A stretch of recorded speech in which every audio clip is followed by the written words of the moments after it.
Le messager nous parle pour mieux comprendre les hadiths et paroles du prophète Mohammed sallallahu alayhi wa sallam. Suivons ensemble les enseignements de l'imam Soumaoro Lassina. Sur lui va lui-même répondre. Il dit Awthaqul ural iman an tuhibba fillah wa tubghida fillah. Le lien le plus solide, le plus fiable de la foi est que tu dois aimer, et le fait d'aimer à cause d'Allah et de détester à cause d'Allah. Chers frères, chères sœurs, nous devons savoir que bien vrai que nous accomplissons la prière, bien vrai que nous accomplissons le jeûne, la zakat, le hajj, et nous luttons sur la voie d'Allah subhanahu wa ta'ala, mais la chose la plus fiable qui pourrait nous accorder l'amour, c'est bien le fait d'aimer à cause d'Allah. Même la prière que nous accomplissons, lorsque la prière n'est pas accomplie avec l'amour d'Allah subhanahu wa ta'ala, même si la zakat est donnée, mais sans l'amour d'Allah subhanahu wa ta'ala, même si nous jeûnons, mais le jeûne qui est fait sans l'amour d'Allah subhanahu wa ta'ala, et même si nous allons au hajj, mais le hajj qui est fait sans l'amour d'Allah subhanahu wa ta'ala, nous devons aussi savoir les efforts que nous faisons, même si ces efforts sont faits, mais si ces efforts sont faits sans l'amour d'Allah subhanahu wa ta'ala, nous devons savoir que nous n'avons pas encore le lien qui nous ramène à la foi. Le messager nous parle pour mieux comprendre. Le messager nous parle. Chers sœurs, nous avons deux éléments très importants. Le premier élément est que nous devons savoir que l'obéissance aux parents non seulement nous donne des mérites, comme nous avons déjà vu dans d'autres hadiths, mais aussi est un moyen pour nous de nous rapprocher d'Allah subhanahu wa ta'ala en pardonnant nos péchés. Ce qui voudrait dire que lorsque on commet des interdictions en islam et que nous-mêmes nous reconnaissons que nous avons péché, l'un des moyens de pouvoir expier nos péchés, c'est de plus se soumettre à nos parents, et surtout c'est d'obéir à nos parents, et particulièrement dans cet hadith à la maman. Et le prophète alayhi salatu wassalam, ce que nous devons aussi avoir comme deuxième enseignement est que le prophète alayhi salatu wassalam nous fait savoir que lorsque nous n'avons plus notre maman en vie, nous ne devons pas oublier les sœurs de nos mamans. Ce qui voudrait dire que les sœurs de nos mamans viennent lorsque nos mamans ne sont plus. Ce qui voudrait dire que tout ce que je pourrais faire pour ma maman si elle était vivante, je dois aussi les faire à l'égard de ma tante maternelle. Le messager nous parle. Le messager, paix et salut sur lui, nous dit ceci. Les actions qui, même après notre départ dans l'au-delà, les mérites continuent à être comptabilisés dans notre compte. Le messager, paix et salut sur lui, nous dit, il dit, ou un savoir qui profite aux autres. Chers frères, chères sœurs, lorsque nous arrivons ici, nous allons voir que l'expression que le prophète, paix et salut sur lui, a utilisée ici, il pourrait simplement dire le savoir du Saint-Coran, ou le savoir des hadiths, ou tout court le savoir de la religion. Mais il dit ilmun, une science. Ce qui voudrait dire, voilà pourquoi les savants nous disent ici que toute science qui peut être profitable pour l'humanité, qui peut être profitable pour la communauté, qui peut être profitable pour la société, toutes ces sciences-là rentrent dans cet hadith du prophète paix et salut sur lui, comme il a dit. Voilà pourquoi en islam, nous invitons chacun de travailler dans son domaine. Si vous êtes aujourd'hui un enseignant, il faut travailler avec sincérité dans l'intention de pouvoir bien former les enfants tant que ces enfants ont reçu ce savoir de ta part et ont pu développer ce savoir pour servir l'humanité. Alhamdulillah, le prophète alayhi salatu wassalam nous dit, tant que l'humanité sera servie de ce savoir, vous aurez toujours les mérites même après votre mort, chers frères, chères sœurs. Vous êtes médecin, vous êtes ingénieur, etc., etc.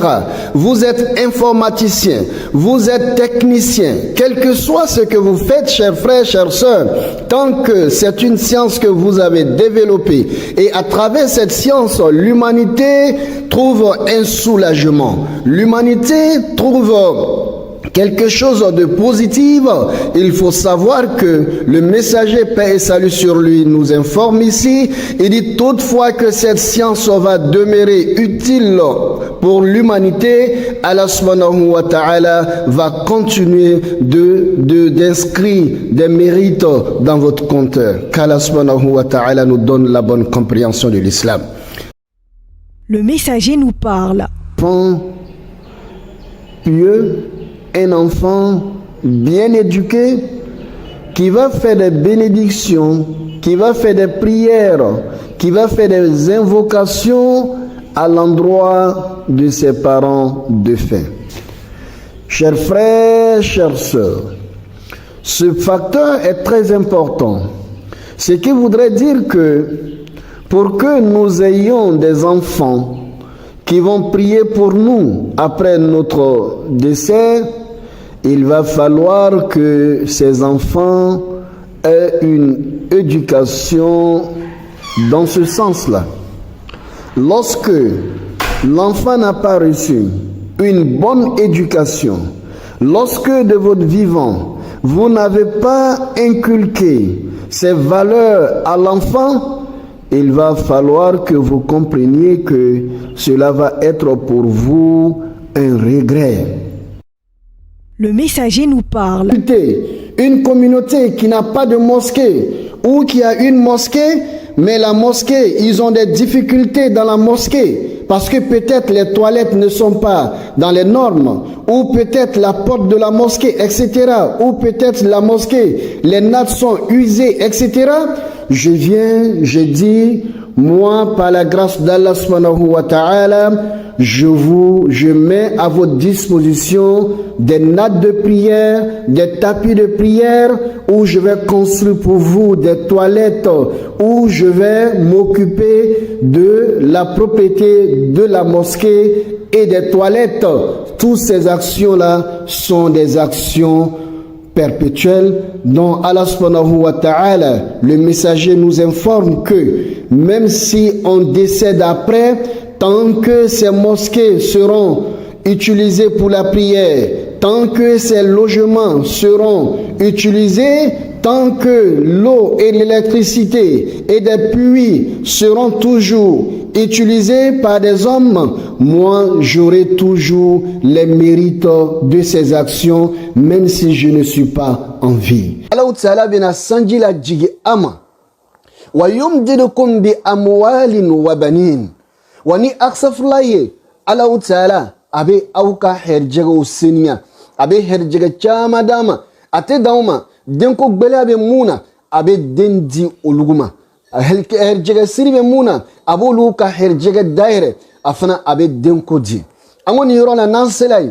anga kamiri doni modo bena fine kafo bimane blame aksa fly kela ne herjega sirinbe wala manema densoro aya lon kafo Allah Ta'ala min lon anga kola wallahi antolo ibe sega aksa fly ke Allah Ta'ala bi ka wulidili jabi nga ebe nafolo le ko Allahu Ta'ala bolo wa Allahu Ta'ala loni guno loni me Allahu Ta'ala la aya lon ka fo na ile ke nafolo tiye ebe na ale fitri wali Allahu Ta'ala do tefe kuye do jahannama kono abi kumandia o nafolo ma o tayira ka fo ko aksafulay te mogo ke nafolo tiye abo chwala fana din ni Allahu Ta'ala ka lon ka fo ni ile ka aksafulay ke amneni kofe na ye den dima demina ke sababu ye ki roma jale Allahu Ta'ala la abi kumandia dema sabu Allahu Ta'ala le ya lon ka fo mogo jol lebe wallahi oni ala chetu kan tumana mina o tuma nafolo soroba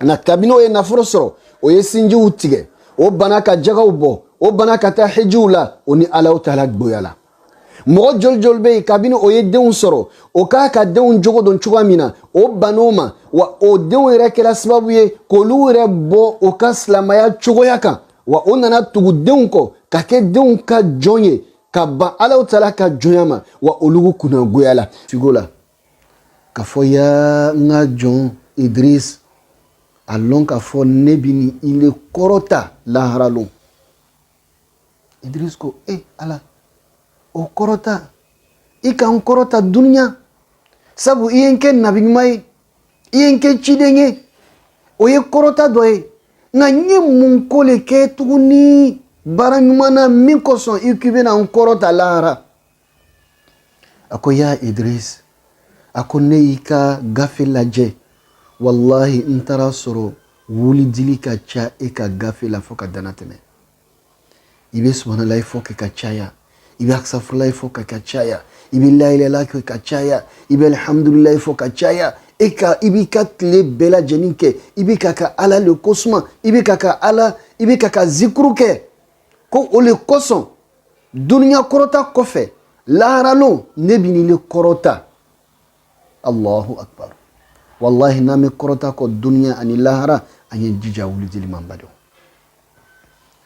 ka kuma laban Allahu Ta'ala kama ma kurana kɔnɔ a ko ile silama i kɔnɔnɔ bana jusu kasi b'i kan sabu Allahu Ta'ala ka lajarabili dɔw la i kan hali bi i ma se ka o sɔn minɛba a b'i nin kumuna tumana dɔw nin kumu kosɔn fo i bɛ fulakisɛw le ta sinon i tɛ se k'i yɛrɛ sɔrɔ a ko n'i bɛ fɛ ni Allahu Ta'ala a y'i jusu lajigi ko gbana cogo cogo i jusu bɛ lajigi a ko i ye mun kɛ a ko ala bi dhikrillahi tatma'innul qulub ko aw m'a lɔn k'a fɔ ni ala kofɔ le ye ni Allahu Ta'ala bɛ jusukun lasuma badenw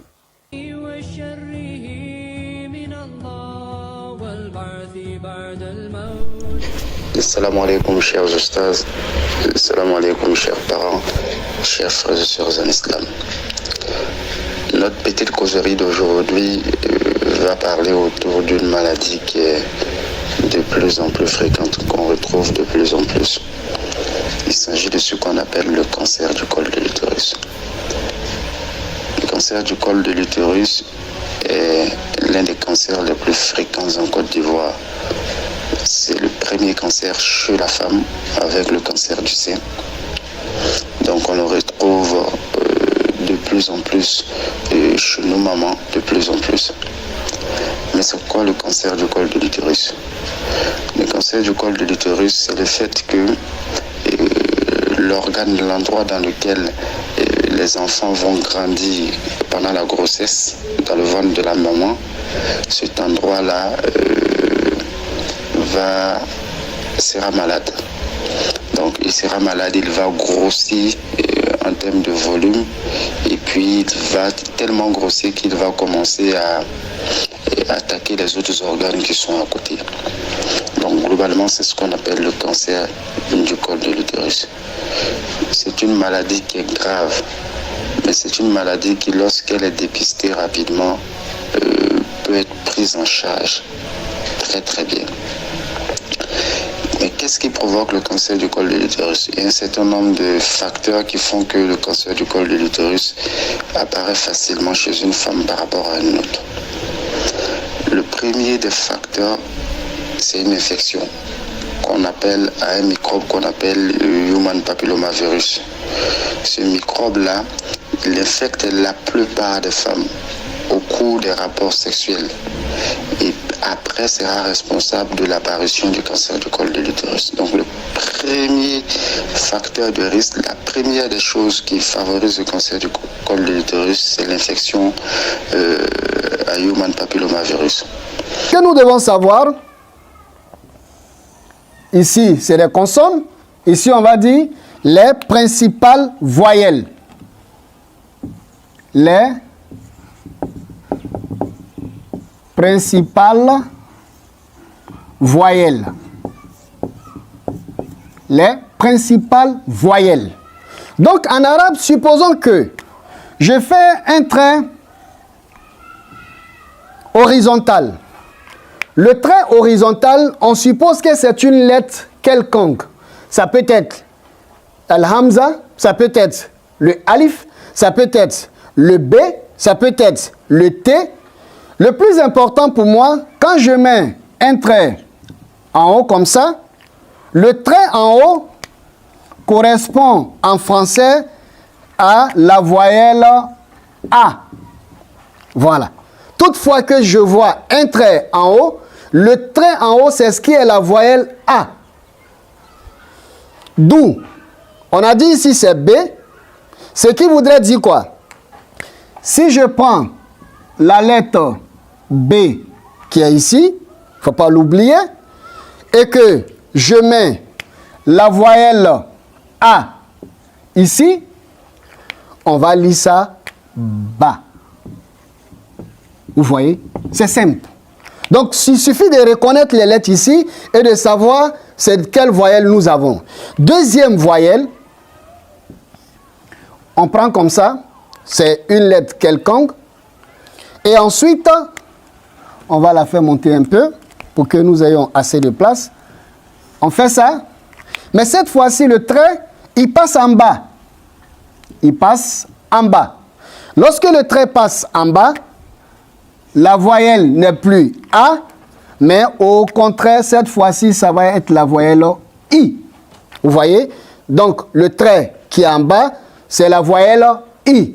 Ce qui voudrait dire quoi? Supposons que je prends ici cette lettre que nous avons dit c'est T. Je fais comme ça tout simplement. Exemple, je fais comme ça, je mets le T.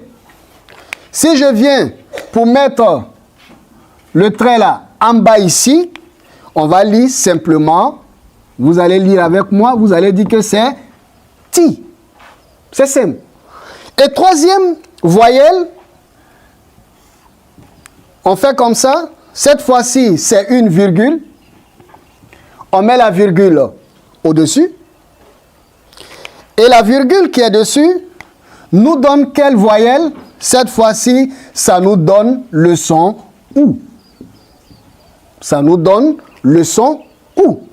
Donc, nous avons la voyelle A, la voyelle I et la voyelle OU. Et ces voyelles-là sont appelées en arabe les principales voyelles. Parce qu'en réalité, nous avons trois principales voyelles. Et ces voyelles, c'est-à-dire le reste des voyelles, vont découler de ces trois principales voyelles, à savoir voyelles doublées et les voyelles tirées que nous allons voir, Inch'Allah. Donc, supposons que je prenne cette fois-ci, cette lettre-là, que nous avons dit que c'est la lettre Dja. Si je prends cette lettre et que cette fois-ci, la virgule que nous avons dit qui est OU, je mets ici. Vous allez lire avec moi, sans doute, vous allez dire simplement que c'est ça, on va dire Djou. C'était votre capsule, le messager nous parle. À bientôt pour plus d'enseignements avec l'imam Soumaoro Lassina.